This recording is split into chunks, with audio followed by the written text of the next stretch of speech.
Hello, friends. Welcome to the Logistics of Logistics podcast. My name is Joe Lynch. Thank you so much for joining us today.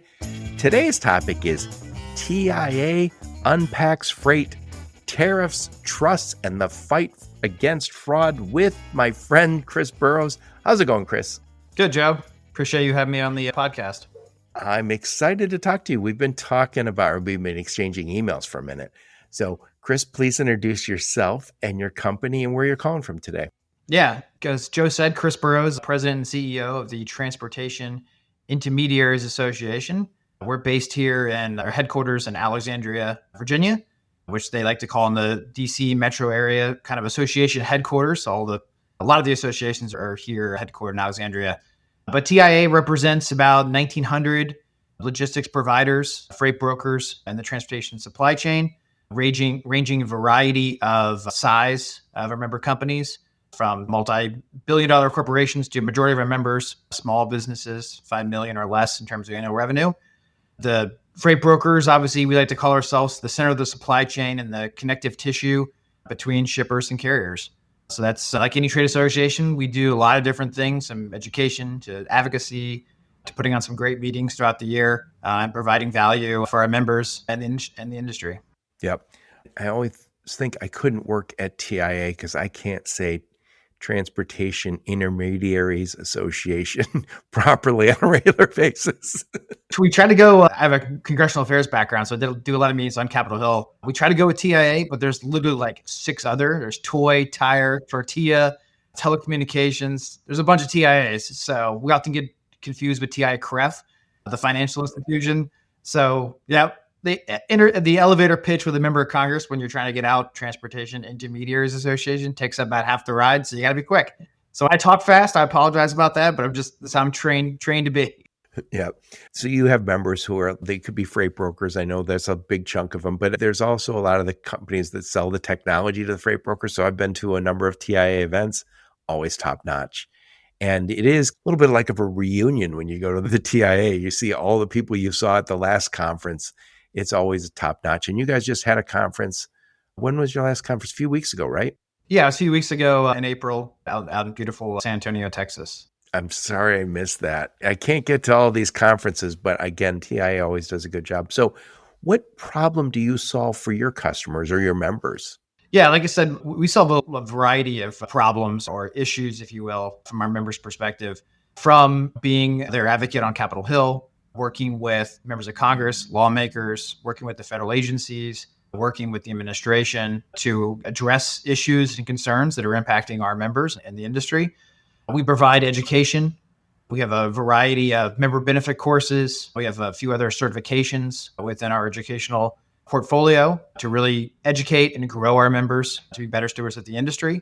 Additionally, like you talked about the annual conference, we hold 3 big conferences throughout the year. Again, it's networking, it's building not only business relationships, but those personal relationships as well. So if something were to come up, you've got that friend you can call and say, hey, we're dealing with X, Y, and Z. Has this impacted your business? Just having that professional database of relationships is obviously massive. And TIA likes to be the conduit to build that relationship amongst our members. Yep. You mentioned advocacy for our industry. And we got a few topics, 4 topics we want to talk about today. And a couple of them are that advocacy in action. And it sounds like I can just imagine people listening going, I don't need TIA to advocate for me, but we're going to talk about fraud, of course. And there's also some stuff going on with the transparency in the pricing. All of these things, we need somebody in Washington, D.C., not just anybody. And by the way, technically, we can all call our congressman or our senator and say, you know what I would like to see in the freight brokerage space or in the freight forwarding space or the technology space? It's not the same as an organization like TIA saying, hey, we have the ear of Washington. And again, that's not an easy thing to get because they're busy doing something or other. So anyway, Chris, tell us a little bit about you. Where'd you grow up? Where'd you go to school? Some career highlights before you joined the mothership that is TIA. Yeah, I grew up in the Washington, D.C. area. So I'm local to D.C., which surprisingly, there's not a lot of people that actually hang around here. There's obviously a lot of transient people coming into our nation's capital for career opportunities, but a few of us hung around. I was born and raised in Virginia. Went to a small Division II school, Shepherd University in Shepherdstown, West Virginia. We like to call it the Harvard on the Potomac. Studied political science, history there, played a little golf. It was a great opportunity. And then began my professional career working for the U.S. House of Representatives, working for the Transportation and Infrastructure Committee. Go figure. So I did that for a number of years. Then went over to a small boutique lobbying firm where TIA was actually one of our clients. So I spent a couple of years representing TIA on some of the political issues and legislative issues from the lobbying firm side of things. Got to know our previous CEO, two CEOs of Bob Voltman extremely well. And about 15 years ago this July, Bob offered me a job and said, hey, why don't you come in-house and do this for us in terms of government relations? And the rest is history. So I've been here 15 years and assumed the role of president and CEO last end of November 2024. And I've really been excited to know Ann Rinke was on your show recently. Ann was amazing to work for the last 4 years, and wish her all the best and appreciate everything that she did for this organization. Yeah, I think it was for her, it was going home. She said going back to she's at the Intermodal Association of North America. And I think she came from the rail business originally. And yeah, by the way, your qualifications are perfect for what we're doing. And again, I think so often when we think of Washington, you go lobbyists. It's almost like we've heard so many negative stories about lobbyists, but the reality is we do need somebody to represent us in Washington, D.C. And I think for the most part, lobbyists are just advocating, hey, these are the problems that we're facing. I think what we often hear, though, is, hey, that lobbyist is trying to protect the big guys from the competition, or we're trying to get a set aside for our industry, and all of it sounds negative. But we've got challenges right now. The industry is struggling, and you guys are going to bat for us in DC. So much needed. Yeah, it's funny you say that, Joe. So like my wife's a teacher, kindergarten teacher. So people would ask, she'd be like, hey, what does your husband do for work? And she'd be like, oh, he's a lobbyist. And I was like, oh, don't tell people that. That's the bad L word. And they would typically make faces or, oh, okay. But government relations, lobbyists are extremely important. And it's a valuable service. Oftentimes does get roped in with the big lobbyists as you think of. I think there's a great movie called, what's the Aaron Eckhart movie? Thank You for Smoking. Okay. Yeah. They have the mod squad there. So it's like alcohol, tobacco. What's the other one? Well, guns. Point being is that's probably the bad part of lobbying. But from a trade association, especially on something transportation related, that's an extremely valuable service. Yeah, I always think that it starts off where it's like, hey, there's a whole bunch of us insurance companies. We all have the same problem. Could you go help us?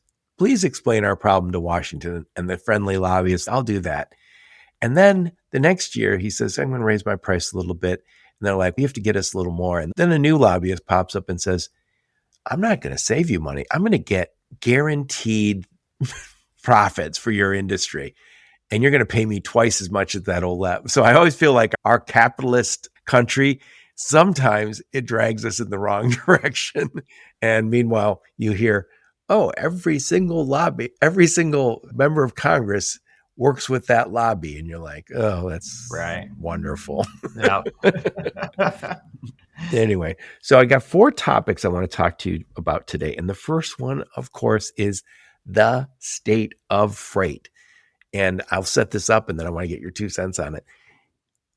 It seems like we had such a boom time during COVID. And then ever since COVID, it's been a little slow. And I talked to a lot of technology companies and they're feeling it too, because they're selling to freight brokers or warehousing companies or freight forwarders. And all those guys have been buying technology. They bought a lot during COVID. They saw the need for it. But now it feels like the margins are compressed and the growth just isn't there. And everyone keeps saying next quarter, in 6 months. I stopped even asking people, when will it come back? And I think it's bottomed out, but it just doesn't seem to be surging. So anyway, what's your take on this? Yeah, we're all familiar with what happened post. We're all familiar with what happened with the beginning of the pandemic, what that did to the supply chain, really shutting a lot of things down and really hurting the industry. And then we're all familiar with the massive boom that happened tail end of, I don't want to say post-COVID, but it was the tail end of COVID plus post-COVID just the massive growth in the industry from a logistics side, plus from a trucking side. You saw a lot of trucking companies enter the marketplace. You saw a lot of logistics companies enter the marketplace. And there's a massive booming industry, and an issue we're going to talk about in a little bit, I'm sure, is freight fraud. We saw a massive influx of freight fraud because of this. But with the current marketplace, I think as that has tailed off, the volumes have certainly calmed down from the massive post-COVID buying, if you will.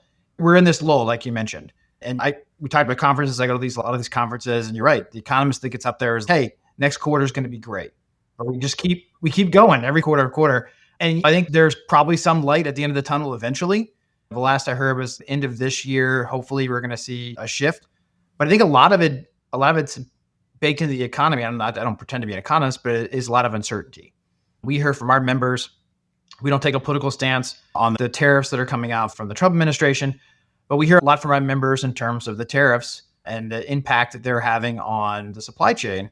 And if you're in a niche industry, talking with a member who does oversized, overdimensional loads, who's ordering a lot of their clients or some of these big manufacturers like Caterpillar or John Deere, that industry is probably put a lot of product into place before the tariffs went into place. I know a lot of them are on hold now. And there's just not the volume there anymore, or it's a cease of operations to see what happens. As we're all feeling it, looking at our stock market, looking at our 401ks, uncertainty isn't necessarily good for the stock market. The same is with the freight industry as well. You're going to see a lot of ebb and flow in terms of market volatility. And that's really a lot of that's baked on uncertainty and what's going on with the overall economy. I think, like I said, I think we're going to get to a better place potentially by the end of the year, hopefully. But again, some of this uncertainty's got to get cleared up. Yeah, the tariffs, I think this is, and again, I don't know. I think it's probably a good thing in the longer run. Let's get the right tariffs. I do believe we're repositioning supply chains. The tariffs against Canada or Mexico, those don't really concern me. We're going to have North America is going to be those are our best trading partners. But I do believe we're going to move supply chains back from China. And that is a big interruption. By the way, I can say this because I'm getting old now. Early in my career, I moved supply chains to China. And it takes a lot longer to go do reposition supply chains than we let on here. So I do believe it's not just, I got a spare warehouse, I'm going to open a factory. You have to have the workforce, you have to have the infrastructure. There's a ton of stuff that's required beyond the factory. And we're going to have to redevelop some of that thing. But I do believe we're going to see certain industries move back, like energy infrastructure stuff is going to move back here. Shipbuilding, some of it's going to move back here. Electronics, anything to do with pharma, I think is going to move back here. So it's going to take some time. I think this is a good thing. Local supply chains tend to be better than global supply chains in terms of sustainability and resilience. Yeah, no, you're exactly right. The sourcing strategies on a global market are going to take time. You're not going to flip a light switch on and everything just changes. I was talking with somebody in the administration the other day, and they were just like, not to be political, but they were like, President Trump's not thinking about this year. He's thinking about 20 years down the line. Yeah. I'm like, our members are thinking about right now, and what? I think we all want a better country. We all want a better country and a better world, but we also want to get paid this week and next week. Exactly. We want the business to be there in 20 years, which I guess is what he's thinking for. But for our members, that's what's happening right now. Yes, exactly. So we had, again, COVID was a boom. It was a horrible time for a lot of reasons, but we survived this pandemic. This is the first pandemic in history where people gained weight. And so we survived it, but there was people who sat out, which caused rates to go higher. We also were all sitting at home buying on Amazon because we couldn't go to restaurants. We couldn't go on vacation, can't buy a car. So we're buying all sorts of electronics and other stuff.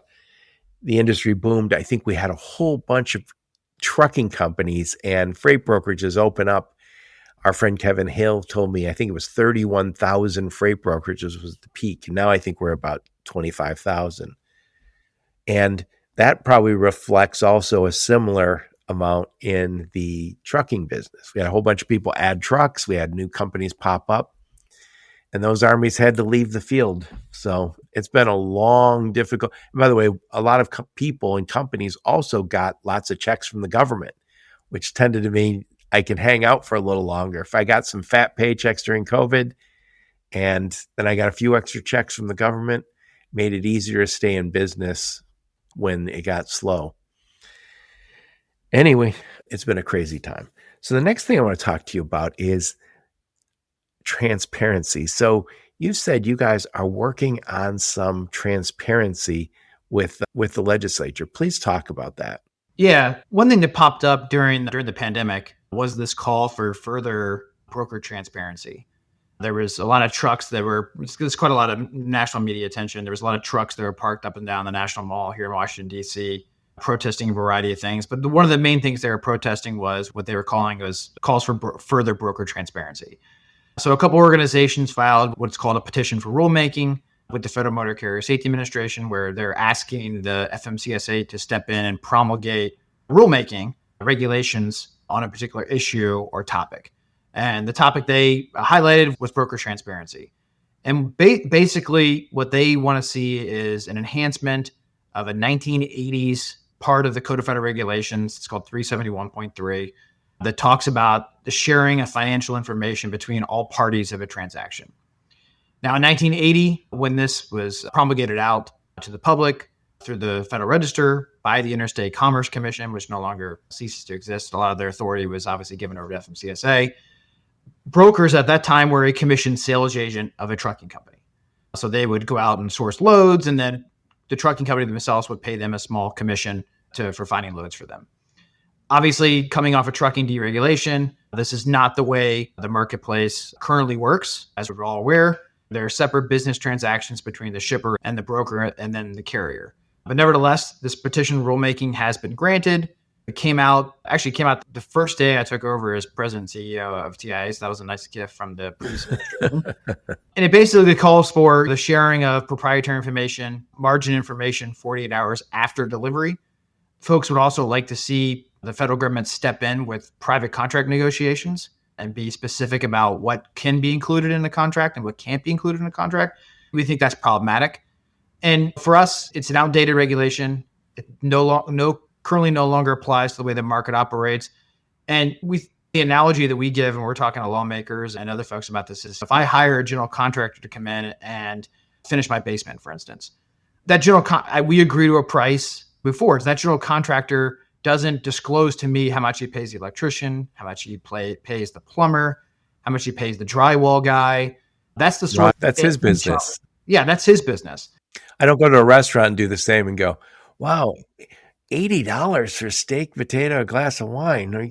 So wait, I got to know what you pay for that steak, and also how much you pay in your guys, and what's your rent here. Yeah. So we think, and we don't include it in our contract, our model contract we give to members, but there are members out there that have to include certain language that has been passed down from their shippers, because shippers obviously don't want their proprietary information getting out there, what they're paying, what their volumes are, what their lanes are. That's a huge competitive advantage that they have, and their competition would love to have that. And rightfully, it needs to be kept secret. So we oftentimes have to pass that down to the carrier to say, hey, we can't disclose this information under this regulation because of this.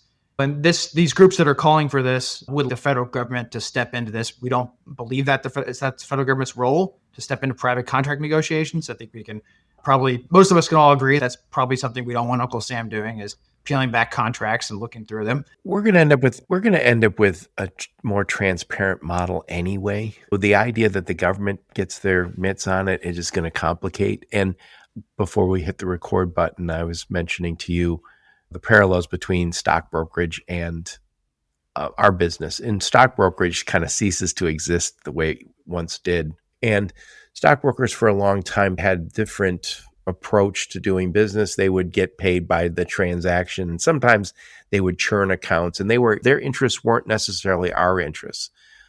Freight brokers, for the most part, aren't doing that, but there's sometimes a sense that the carrier is getting ripped off, and that's why we want this transparency. But I think the industry is moving to a more transparent model anyway. We don't necessarily need the government's help in doing that. There's a lot of big logistics companies that say, we are doing managed freight. I'm working with Chris. He's got $10 million and we're charging him this much money for the management, and we're giving him Here's what the carrier paid. Here's what we paid for every one of these transactions. Here's the fees you paid to us. We can be as transparent as we want in our supply chains. We don't need the government telling us you have to do it. That's not particularly useful. And it feels to me like we're just adding an extra layer of bureaucracy that's maybe not necessary. Yeah, absolutely. And there's a lot of regulations that have come out over the years. I think the one that's just popping in my brain is dealing with the 34-hour restart provision for trucking companies, where the federal government was basically telling truck drivers, hey, this is when you should rest. This is when you should restart. That doesn't even work. Yeah. We look at the kind of same way, to your point, Joe, is that if brokers want to be completely transparent, open the books, have at it. Obviously, that's your business, that's your prerogative. But our point is we don't want the federal government stepping in, private contract negotiations, stepping in and mandating this transparency dated on a piece of regulation that's quite frankly outdated, unnecessary, burdensome from in certain instances when the shipper is required to pass down confidentiality agreements, and therefore our members are required to pass those forward to trucking companies. Yep. Anyway, next I want to talk to you about freight fraud. Chris, I don't know if you're aware, but there is a freight fraud problem in our business. First up, please describe what is freight fraud and what does it look like in the industry? Yeah, so there's this massive fraud apocalypse, as we like to call it within TIA. And again, TIA has really been talking about fraud for a number of years, dating back to as early as 2011 when I first joined the organization. Even when I was with the lobbying firm, we were talking about it a little bit, representing TIA. But at that point in time, we were talking about your traditional double brokering, where a broker would select a trucking company thinking that they would move the freight on their own equipment. And that trucking company would then rebroker or double broker the load out to another trucking company to ultimately make the move. Again, at that point in time in 2011, 2012, when we were pushing for this legislation, which was incorporated, which did become law through MAP 21, the larger reauthorization bill, a lot of this wasn't done for nefarious or criminal reasons. It's just carriers did it out of convenience. They may not have wanted to incur additional fees or insurance or the bond or surety product they have to obtain to get a brokerage license. So they're probably just doing it out of convenience. Fast forward to the pandemic, and it was even before the pandemic, but certainly during the pandemic, we saw this massive boom. As the supply chain saw a boom, we saw a massive boom of freight fraud. And there's really two buckets that freight fraud, if you will, falls into. One is your traditional kind of cargo theft, where a trailer is relocated or stolen. And obviously that's just a stealing of a product, stealing of a trailer. Second is what they call strategic theft, which are these phishing attempts. There's identity theft. Yeah, that's almost more like a cybersecurity issue. Cybersecurity, yeah. Also, double brokering to a degree would fall under kind of strategic theft. Gaining access to, let's say, a company's credentials through a phishing attempt, logging into FMCSA, changing emails, changing phone numbers. And from a carrier compliance, carrier selection process, a broker would go in and say, hey, this carrier, their email matches, their phone number matches, they should be moved forward and checked off the list in terms of greenlit. But little do they know that information has been tampered with and changed, and it's not who they say they are. So this is a massive problem. We do a fraud report on it. We're seeing massive increases in terms of this, and upwards of it's billions of dollars it's impacting the industry. Yes. And we've always had freight fraud, and I think you said it's not necessarily as nefarious, where it's you say, Joe, you can have moved my freight, and I have the authority, and you vetted me, and then I hand it off to a buddy of mine because I'm busy, and I keep $200 for myself, and I make some money. And if the stuff got delivered, you might go, I don't know, I'm busy. I never paid attention to who actually delivered it. But the reality is, had that guy who I gave the freight to, he wasn't vetted by you. He was my buddy. So you might find out that later on, that guy's not insured properly. Maybe he's banned from working with your customers in the past. And by the way, that's assuming he even delivers it. If there was an accident, you guarantee there's going to be some issues. So he's not supposed to be moving that freight. And it is against the law. It wasn't a problem until it was actually a problem. But now we have to tighten it up. And I think the industry for a long time, I won't say look the other way, just maybe didn't pay attention close enough. It wasn't if you knew somebody was doing that, you wouldn't work with them anymore. But Now we're seeing organized gangs stealing not only from trucks, but also from rail. Danielle Spinelli from Descartes was on my podcast a while ago, a couple weeks ago, talking about a webinar she did with the CHIPS, California Highway Patrol. And I think 75% of cargo theft is out there in California, the big vector to attack. But she said that this is not opportunistic. This is organized, sophisticated gangs that are tied sometimes to the drug cartels south of the border. So our little freight fraud problem, the thing that we didn't pay close attention to, blew up on us. Now it's a big problem. And I think every shipper we talk to, any shipper moving high value goods is going to be really well aware. If you're moving pharma or Xboxes or mobile phones, you're probably already really well aware, but I think everybody's now paying attention. Yeah, absolutely. And you're exactly right. It's a very sophisticated criminal network, and they are constantly evolving. They're getting very creative and navigating the system and using technology. Technology can be a friend in this, obviously combating it. There's a lot of great companies out there that are doing really cool things with technology to combat freight fraud, but it's also making the criminal's life easier as well to infiltrate systems. I remember 10 years ago, I was at my house, my last house, and this truck was coming through the neighborhood selling furniture off the back of the truck. I didn't think anything of it. I just thought, hey, this is a company. It's odd that they're coming through neighborhoods. But it clearly, thinking back on it now, was clearly a stolen load of furniture that these folks were just looking to get back into the market as quick as possible. We met with the Department of Agriculture probably in 2013. And they were like, if you see a lobster truck, you occasionally see those lobster trucks on the side of the road selling live lobsters or honey or whatever the commodity may be. They're like, 99% of that product is all stolen. There. So you don't think about it at the time. And certainly at that point in time in 2013 or 14, where that meeting was, we didn't think about it from that perspective, but certainly now we do. A friend of mine, he's an attorney, he called and said, hey, because I just saw, I think it was on Facebook Marketplace, they want to sell a pallet of, I don't know, towels or something. He goes, how do you buy a pallet of towels? And I was like, you don't. I think you can, obviously, but I said, I wouldn't be surprised if that was stolen. And we have eBay and Facebook Marketplace. I'm not on TikTok, but a ton of people buy on TikTok. There's all sorts of businesses that you can sell that stuff to. The other thing we're seeing on Facebook Marketplace is companies looking to buy authorities. We see that quite a bit as carrier selection processes have changed and people are more hesitant to use maybe a new company coming in the marketplace that has authority. We've seen a few Facebook Marketplace posts or even one on Amazon that talks about, hey, we're paying cash for MC numbers, top dollar, must be in good standing with X, Y, and Z, must be within business or must be in business for at least 2 to 3 years. So these companies going out purchasing authorities. Oh, yeah. And by the way, I saw a video not so long ago. So we posted on LinkedIn, 500 authorities at one location, and it's a little office. And we have companies like Descartes. Their whole thing is if you vet properly, you're going to be okay. Obviously, Highway is doing a good job on this. Cassandra Gaines is coming on the podcast soon. Carrier Assure. Dale Prax has got that company called Freight. Oh, shoot. I'm drawing a blank on it. Freight Validate, yes. So there are, and I'm sure I'm missing some. So the industry is striking back, and we're going to do a better job. A few years ago, when I was talking to Ann Renke, your predecessor, she said to me before we hit the record button, she goes, Joe, what would you do about freight fraud? And I said, I would talk on the phone to the people that I'm working with.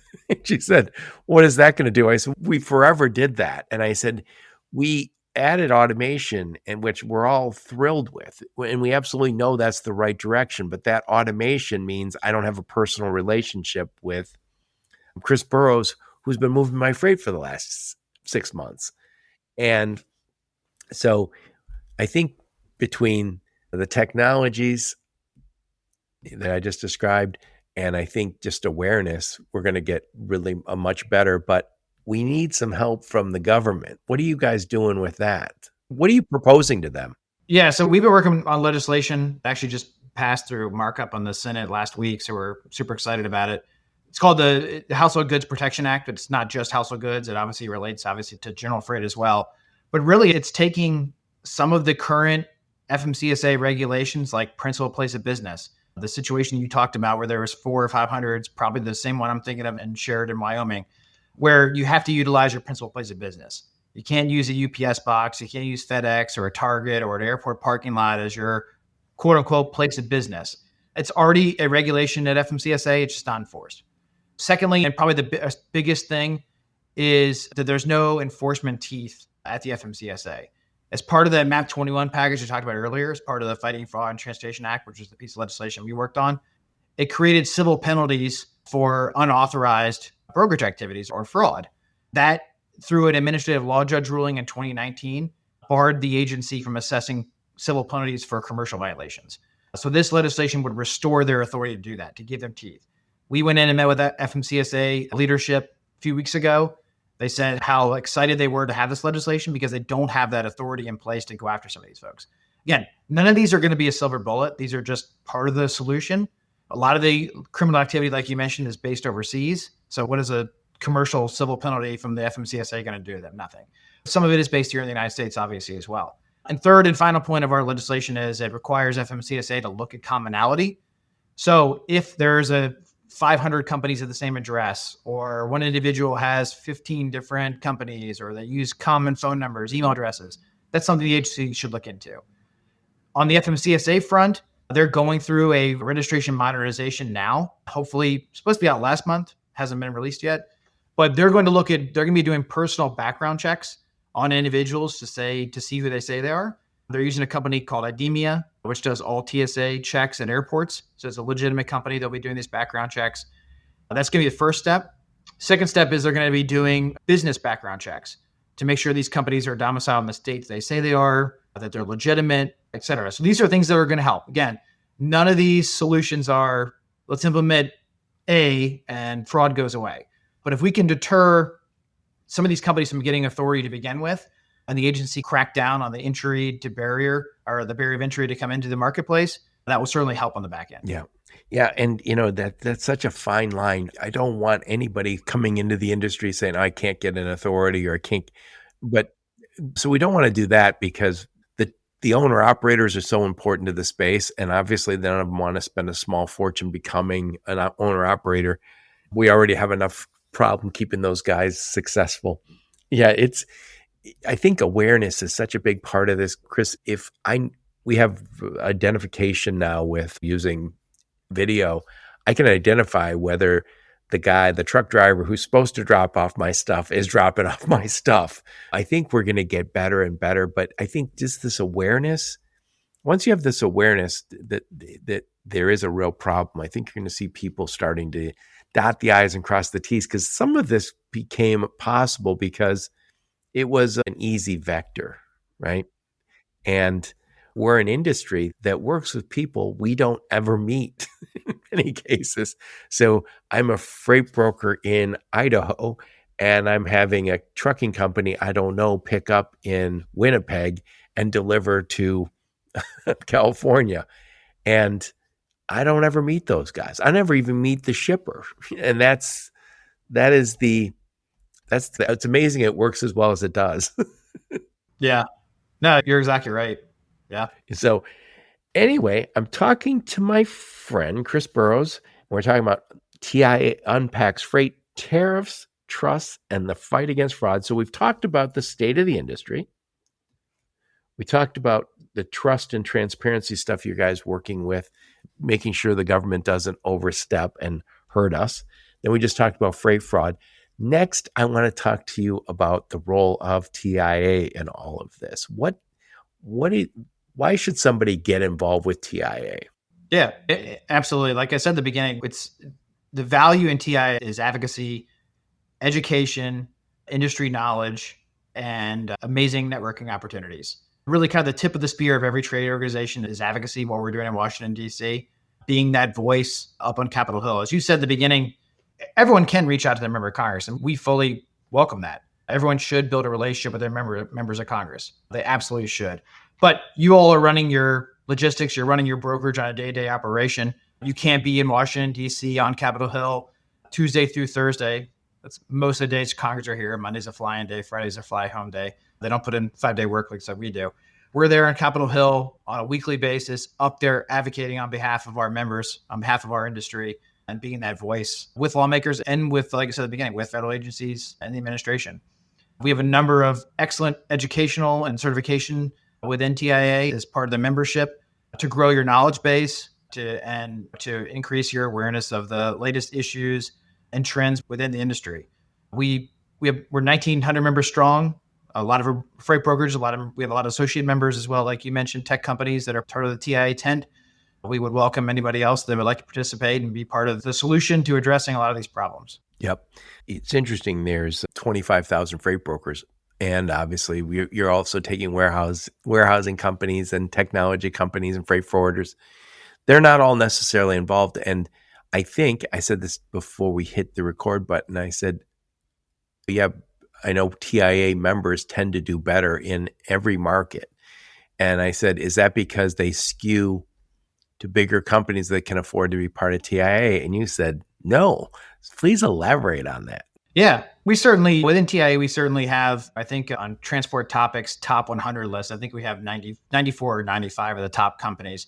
But the majority of our members, our regular members, the folks that are in the business that are brokerages, overwhelmingly 70% of those are small business and typically 5 million or less in annual revenue. So there's a lot of offerings within TI for small companies. There's a ton of offerings for large companies as well. We segment that out based on the size of the industry and the value that each company needs. But Joe, it's a good point because a lot of people think of TIA and they think of, it's all the big boys. That's the muckety mucks are going there. I can't go. Yeah, it couldn't be further from the truth. Like the industry, we are very fragmented and majority of those companies are small. Yep. I interviewed, I forgot the guy's name now, but he was head of your technology, I don't know, division, but committee. And I thought that was very interesting that you guys had a technology committee. It's probably not a committee, but whatever you guys call that. It's a committee. Yeah. Is it a committee? Right. But it interests me because we have a new technology that becomes the killer app every 6 months now. And I think this is the way you keep up is you get to a TIA event and they're always in nice places and they're always fun. And you get to that event and see what's new, see what everyone else is doing, see what all the cool kids are doing. And I think this is a competitive business, obviously.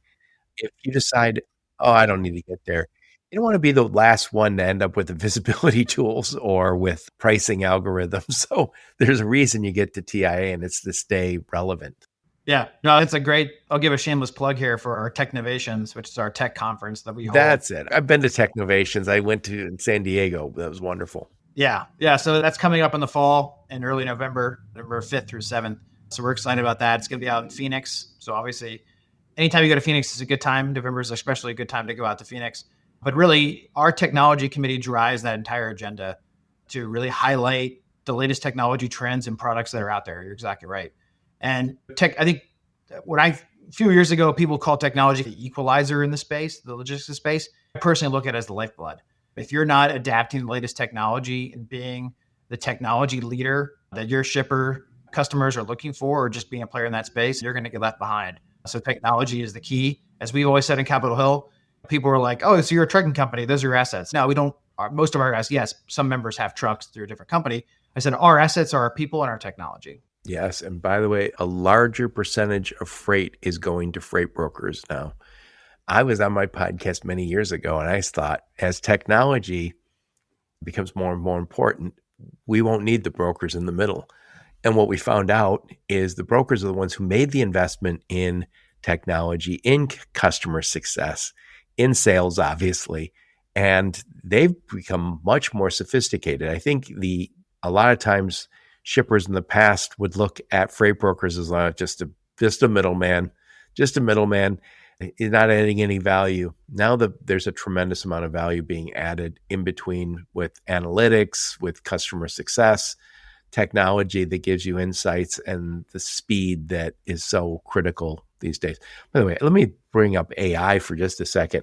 I know we didn't talk about it, but it's popping out everywhere. This weekend, this Memorial Day weekend, I saw videos on Instagram that were all AI. One was, I guess, an AI video about protests in Hollywood about AI not taking our jobs. And it was all AI actors. And I also heard Jamie Dimon say, "Oh, I've really pushed my employees and my managers not to hire more heads to utilize AI." So how are we going to use AI? Everybody talks about it. I think this is why you got to get to TIA, because you get to the Technovations conference and find out that, hey, your competition is already using an AI that helps them have 2 or 3 fewer employee on a function. Really worth knowing. Yeah, we do a kind of to take off of Shark Tank, but we do a Shark Tank session at our Technovations. And last year, it's 4 or 5 startup companies coming into the space, and they give their pitch, and we have a panel that asks questions. It's a really cool event. Yeah, Ben Gordon was up there last time I was there. It was 2 years ago, and yeah, these are real investors. Yeah, and last year, literally a gentleman, and I won't name the company just not to play favorites, but a gentleman went up there who was from one of the AI companies. And he literally booked the load, negotiated pricing, and did everything through AI right on stage just with his iPhone. So it's certainly, there's a lot of really cool stuff that's in the marketplace, and we welcome everybody to be involved and get active with it. Excellent. I'm going to summarize the best I can, Chris Burroughs, and I want to get your final thoughts. And by the way, I will make sure I put a link to your LinkedIn profile, link to your website, and any other links you and your go-to-market team give me, I'll put in the show notes. So again, I'm talking to Chris Burroughs from TIA. We talked about the state of freight post-COVID. There was a slump. We've all experienced it. There's been margin compression. The tariffs just brought more uncertainty that we did not need. So it's not horrible, but we're all done waiting for that surge.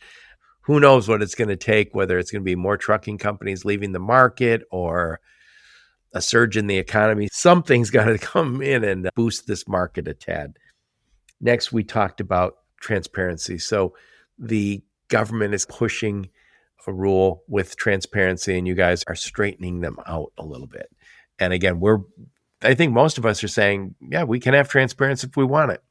As a carrier, you can demand to know exactly what everybody who's giving you business, what they're paying, what they're being paid. And don't work with people who don't give it to you.